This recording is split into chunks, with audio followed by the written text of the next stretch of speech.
You're a business owner. It's that coagulate. Magical. Yeah. But I don't think people realize that. They just think it is an extension of playtime, and both can be true at the same time. It is an extension of playtime. Playtime's a beautiful thing, but you got to acknowledge that you're a business owner. It's that coagulating, ever-changing. It's nuts, dude. Even the idea of full transparency. Me being like, I have my shit back. I have my masters back now. They've been put in my favor. I waited it out. They came back. I own everything. By the way, you just put 4 stories on your building with that. Exactly. So now the process is dealing with the frustrations of doing this thing as just a labor of love. Because I'm fortunate enough to make enough global number ones where the bank account looks okay now. I'm not going back to the catering hall. And I say that all the time. I just never want to go back to the catering hall. I just want to stay creative. But now the new balance is like, to what degree do we open up? We dropped tickets the other day for a small show. Sold out in 18 seconds. We upped it to 1,200 people for a listening party. I just want to play the new stuff 2 hours before the album comes out. The fans were like, awesome. What the fuck? You've been gone for 6 years, and now we're going to sit outside of the venue, and you're going to make us do that. First of all, I have no Live Nation contract. I'm renting the venue myself. I'm paying the band, security. I'm setting up the merch booth. I'm doing everything.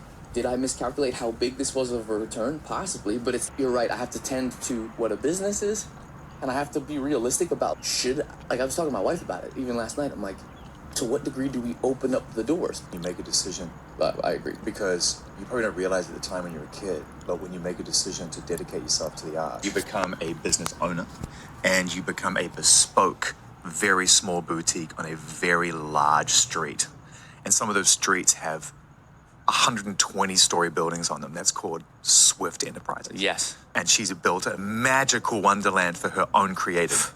Your stream of consciousness is so great, by the way. Yeah, I love it. And I love where you think, too, we're going to get to. When you're on that street, man, you literally don't even have a cart with some water in it. You're walking around with, hey, man, I've got like some magic beans. Would you like one? Yes. And you're the only one who believes that the beans are magic in the first place. That's right. Can someone give me some dirt, please? Please, just give me some fertilizer. This bean is magical. But I don't think people realize. Just give me some fertilizer. This bean is magical. Dirt, please. Just give me the only one who believes that the beans are magic in the first place. I don't think people realize that. They just think it is an extension of playtime, and both can be true. It is an extension of playtime. You got to acknowledge that you're a business owner. It's ever-changing. It's nuts, dude. Even the idea of full transparency. Me being like, I have my masters back now. I waited it out. They came back. I own everything. By the way, you just put 4 stories on your building with that. Exactly. So now the process is dealing with the frustrations of doing this thing as just a labor of love. Because I'm fortunate enough to make enough global number ones where the bank account looks okay now. I'm not going back to the catering hall. I say that all the time. I just never want to go back to the catering hall. I just want to stay creative. But now the new balance is like, to what degree do we open up? We dropped tickets the other day for a small show, sold out in 18 seconds. We upped it to 1,200 people for a listening party. I'm like, I'm going to plug my phone in on some fly shit. I just want to play the new stuff 2 hours before the album comes out. If it sells out in 6 hours, the fans were like, awesome. What the fuck? You've been gone for 6 years, and now we're going to sit outside of the venue, and you're going to make us do that. First of all, I have no Live Nation contract. I'm renting the venue myself, paying the band, security. I'm setting up the merch booth. Did I miscalculate how big this was of a return? Possibly, but you're right. I have to tend to what a business is and be realistic. Like I was talking to my wife about it last night. Do I keep my sanity by not trying to make everybody happy and do 10 tours with the 20,000 people? Because the people want it. That's what drove me crazy at the beginning of my career. But see, this is the interesting situation you've established for yourself. You are a fascinating case study right now. You really are. And I feel it. I feel like a hamster. Exactly. And test subjects have to go through some weird testing. Even the CEOs that I've written records for other artists are like, wait, so there's an email with the forum, and the forum goes up, and I'm in the same boat as you. If Instagram only reaches 3% of people, the algorithm forces you to post to act like a monkey on the platform. Correct. It's not about the platform. It's about doing what the platform needs you to do to make the platform more popular. So then if I could get in the email, and I just get 100% of 10,000 people, and I could talk to 100% of 30,000 people, then 33.3 million followers on X doesn't actually matter. Let me get my email list that I had 10 years ago when I got my contract. Let's give credit where it's due. This is a deep one. To the crew that figured this out way before anybody else, and that's Hieroglyphics in the Bay Area. When they were all signed to Jive and Elektra and all these labels, Dell, Casual, Souls, Pet, all these amazing MCs. Signed to all of the hot labels at the time. No, I'm experiencing such a wild cacophony of multiplicity of emotions that are overlapping each other. Yeah, on one hand, your music can be about anything you want it to be about. On the other hand, if you really want to go and discover stuff that's authentic, then you have to surprise yourself. If you're going to really surprise yourself, you can't control or contrive any result. But then if you're the brand, or if you're, as an artist, the name of the thing, then that separation between where is the canvas and where is the gallery, man, I'm just having a real moment. It's tricky. I'm having a tricky time navigating that. I just talked to ChatGPT like a therapist and processed everything out and was like, what are my blind spots? And it illuminated some really helpful things. And that doesn't make the energy go away. That doesn't make my feeling of just, And then you want to trust somebody and get their advice, and it's, why am I listening to you if you haven't been where I've been before? And then I can feel a couple people that I thought about asking their advice, and I don't want to go through getting the response, because I can feel, it's not even about like I know what they're gonna say. It's not that. I'm saying I can feel that person as, it's a slight sliver of, I don't know what they're gonna say, but it's a feeling of, I know this person, and we've talked about it before. It's with several different people. I'm thinking of the 3 or 4 right now. So this is not to talk to anybody about. Meanwhile, I'm making a fucking vlog about it. And yeah, bro, I'm so inspired by John. No, I don't want anyone else's situation. But I gotta be honest, I love when I see someone navigate something that is tricky and difficult, and they come out on the other side, and any codes from their process, what did they learn? Or like, how'd you get out clean?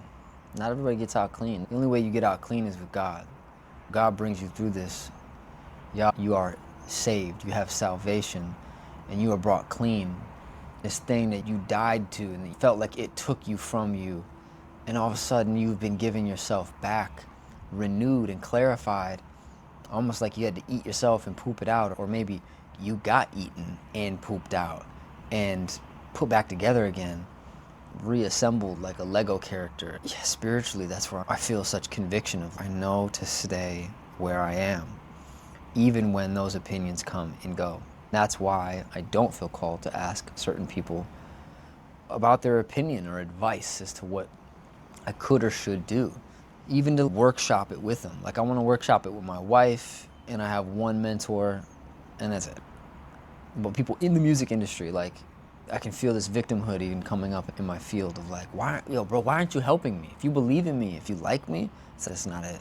I have to model and blueprint map the change I wish to see and help myself. And I feel, at least in this moment, that I am being guided by God through this in a way that I can't even fully understand, but I know I don't need to understand. If you know about faith and God leading you, it makes perfect sense. I feel my human body in confusion and conflict, and that's my human mind, my third density, ego mind, time-based identity complex, reacting, responding, and contracting in time. Yet I know I am being guided through it, and I have to go through this pain. On the other side, I'm gonna be reborn. The mind jumps in and you're like, yeah, but what is this and what is that? I have questions. I want answers on this and that. You can't have answers on that. Not right now. Yeah, that's something I'm processing right now. If you're still watching, thanks for tuning in. Type your prayers and thoughts. I have this character that has been crafted through me, and maybe it's just my ego. I thought it was my soul. Maybe it's both. It probably is. Called Rocco Moon. And I found it in 2010-ish. And I was like, I want a cool rapper name. And I've been putting out music since about 2011 as Rocco Moon, and it is 2025. I have one big brother telling me, bro, you're running away from your last name. Your last name is Nugent, and you're running away from your last name. You need to lean into it. I have another dear brother that I admire so much as an artist and a navigator of the shamanic, mystical aspects of identity, artist identity, and then musical artist identity specifically. He used to go the other way. Even Rocco Moon or Rocco Nugent, they have context on recently pivoting away from a name as an artistic identity, and in the direction they found this freedom because it's not so much about them. When the name that you're performing as is you, it's that idea of the separation between the canvas and the gallery and the artist and the canvas and the gallery. I can feel I'm caught in the goo of the spectacle, but I don't have the answer for how to get out. I know that if I ask for too much help and advice for how to get out, it's going to make it worse, at least psychologically, and pressure and whatever else comes with that. And yeah, Rocco Moon is music, Rocco Nugent, I guess I do everything else as. It's so confusing for me. Where did I even process this? Like, people just post on the internet. I grew up, my dad's a celebrity, and so I got told I was his kid. And then I want to just be a person, so I tried to hide that, and then I can't hide that. So now, 15 years later, shamanic rebirth, near-death experiences, enlightenment, realization, cognitive dissonance, fall, collapse, rebirth. Got ordained as a minister, trauma therapist, yoga teacher, plant medicine, epiphany doula. Been performing as an actor and a musician since I was 20, and now I'm about to be a dad.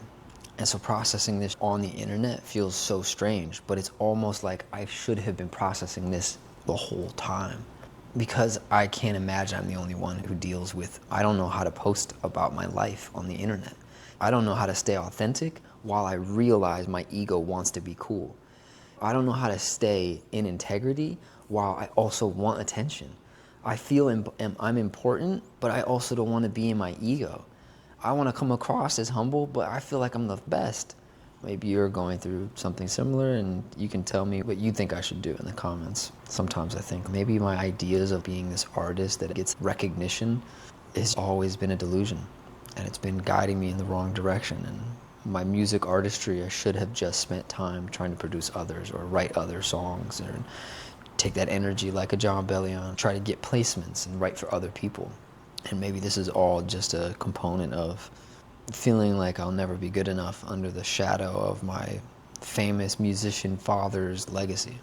Trying to be my own person, fighting up against this Goliath of sorts, and feeling like at some point God is going to bless me and the world is going to like my music and I'll go viral. And maybe this will be that video. Maybe this video is never seen by more than a couple hundred people. And maybe I'm right on the precipice of it and I just got to keep going. I don't have those answers. I have faith, and I am walking where I know to walk towards to the best of my ability. I know I love making music. I love making film. I love making clothing. I love presenting art as an integral piece of a larger experience. And the identity and the social presentation, yeah, it confuses me and I get triggered. I fear belonging, and then I fear acting like some type of artistic messiah complex, and I fear acting too spiritual. I love being authentic in myself, and sometimes it's not as easy as said as done, or whatever the phrase is. I feel like I hold this composition and posture and composure online as my social identity. I've had some spiritual realization, and I'm trying to be a guide on the internet, post my art and post philosophy. That's my ego projecting who I want to be. And I'm going to be honest with you, maybe you're listening to me say this and you've already clicked off or you don't give a fuck, but go to my YouTube and there's a weird like hater vibes, and there's once in a while I get love, but I don't really have much traction on my art right now. And in this moment, that's fucking just bums me out, bro. And I'm trying to be like a rhino or a buffalo and just fuck it. I don't give a fuck. I'm going this direction. That's what my soul tells me. And then there's these moments like this where it's, maybe you should stop walking in that direction. Maybe you should meditate. That's probably the answer. All right. Thanks for listening. Genuinely, if you're watching this and you're like, want to go with me on this journey, then type what you think I should do in the comments or share what you're going through. Dude, I'd love to hear what you're going through and how you're processing it, or who you're trusting with this process. Maybe make a video about it and comment and tag me, or just tell me about it in the comment section. Thanks. Love you. Hope you're having a great day.